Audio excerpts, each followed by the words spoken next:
प्यारे छात्रों, तुलसीदास के बाद आइए अब हम चलते हैं कवि भूषण की ओर।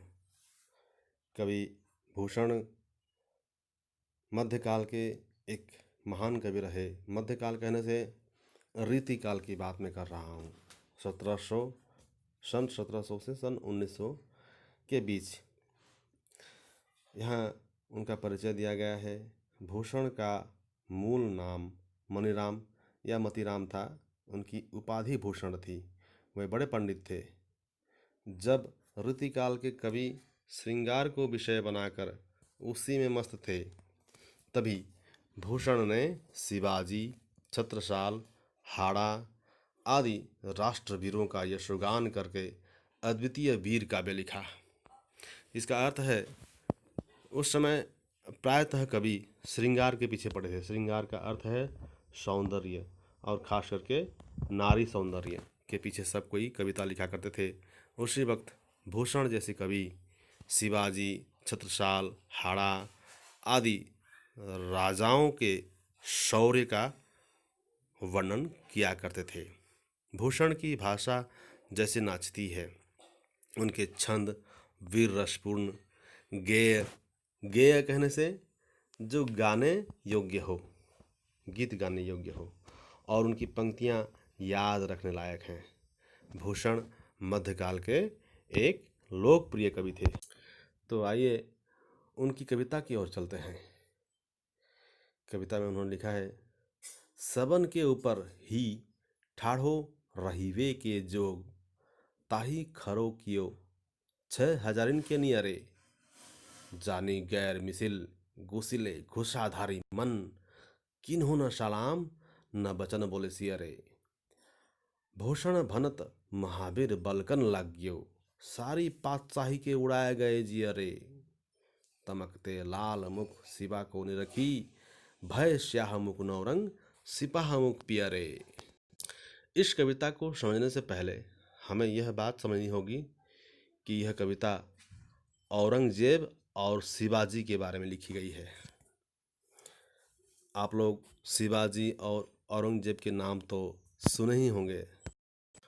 औरंगजेब जो एक मुगल शासक थे, परंतु उनके बारे में यह कहा जाता है कि वह एक क्रूर शासक थे, जिनके अंदर दया नाम की चीज़ ही नहीं थी। वे तो अपने पिता शाहजहां को भी अपने घर में बंदी बना कर रखे थे।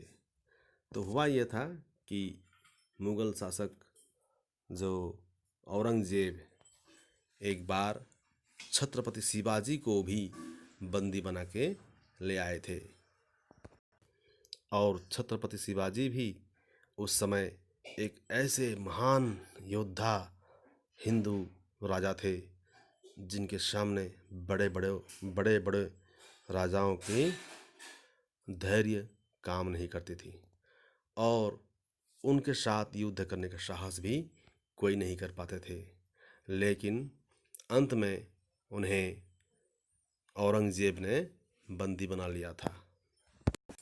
उस समय बंदी बनाने से भी, जो राजा बंदी होने पर भी उस समय एक नियम था कि जो राजा जिस योग्य है, मतलब जिसकी योग्यता जितनी है, उसकी योग्यता के अनुसार उसको उसकी जगह मिलनी चाहिए थी।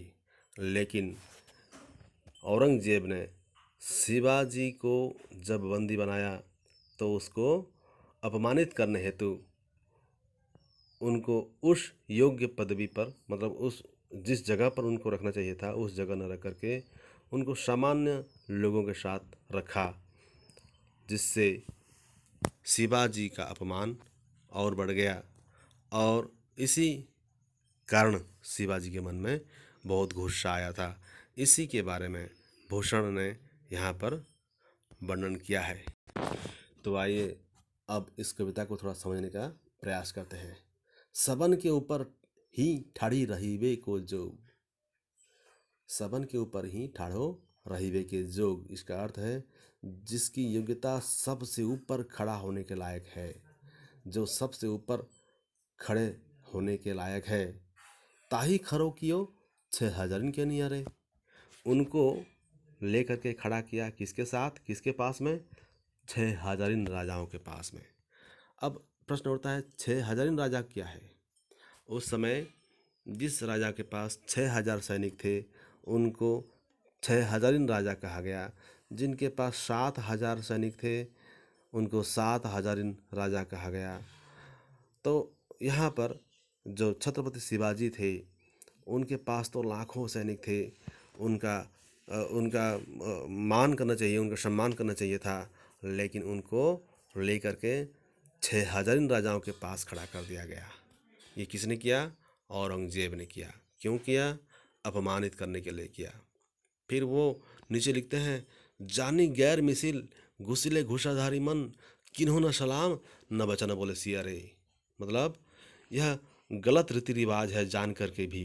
जानी गैर मिसिल, गैर मिसिल कहने से अनुचित रीति, जो नियम के विरुद्ध है, ऐसा जान करके भी घुसिले घुसाधारी मन, औरंगजेब जो बहुत गुस्साधारी मन था, उन्होंने क्या किया? किन्हों न सलाम न वचन बोले सियरे, न शिवाजी को सलाम किया, न उनके सामने कोमलता से बातचीत किया, न वचन बोले सियरे। सियरे क्या मतलब है? यहाँ देखो नीचे दिया गया है। सियरे का मतलब है कोमलता से बातचीत करना, मतलब शीतल या नम्रता से बातचीत करना। तो यहाँ पर कहा गया कि किन्हों न सलाम न वचन बोले सियारे, न शिवाजी को सलाम किया, न उनके सामने शीतलता से नम्रता से बातचीत किया। तो इसको देख करके जो छत्रपति शिवाजी थे उनको बहुत गुस्सा आया और नीचे कहते हैं, भूषण भनत महावीर बलकन लाग्यो। भूषण जी कहते हैं, भनत मतलब कहते हैं कि, भूषण कहते हैं कि इतने में शिवाजी बलकन लाग्यो। बलकन लाग्यो का मतलब है गुस्से से तमतमाने लगे, गुस्से से और लाल हो गए, गुस्से से तमतमाना है ना। बलकन लागे मतलब तमतमाना। महावीर मतलब है यहाँ पर शिवाजी। शिवाजी गुस्से से तमतमाने लगे और इससे क्या हुआ? सारी पातशाही के उड़ाए गए जी। अरे सारी पातशाही कहने से उसके आसपास जितने सैनिक थे उन सब के जी घबरा गया, जी उड़ गया, सब कोई डर गए उनके गुस्सा देख करके। और फिर नीचे लिखते हैं, तमकते लाल मुख शिवा को नहीं रखी। गुस्से से लाल मुख होते हुए शिवाजी को देखकर, गुस्से से लाल मुख होते हुए शिवाजी को देखकर, निरखी, निरखी का मतलब है देखकर, भय स्याह मुख नौरंग। नौरंग का मतलब है औरंगजेब। औरंगजेब का मुख काला पड़ गया और सिपाह मुख पियरे, और सिपाहियों के मुख पीले पड़ गए। सिपाहियों के मुख पीले पड़ गए का मतलब है डर के मारे उनका मुख पीला पड़ गया। तो यही स्थिति हुई थी राज दरबार में, जिसका वर्णन कवि भूषण ने यहाँ पर किया है। इसमें मुझे लगता है समझने वाले बहुत कठिन कठिन शब्द उतना नहीं है, और जो भी है उसका अर्थ भी नीचे दे रखा है, आप लोग समझ पाएंगे। कविता बहुत छोटी है, आप लोग इसको बार बार पढ़ें और इस वीडियो को भी बार बार रिपीट करें तो आप लोग सब कुछ समझ पाएंगे। तो राज दरबार का यह कविता है और इसमें औरंगजेब और शिवाजी की बात कही गई है। आप लोग इसको पढ़ें, बार बार समझें और इसके पीछे जो प्रश्न उत्तर है उसको करने का प्रयास करें। धन्यवाद।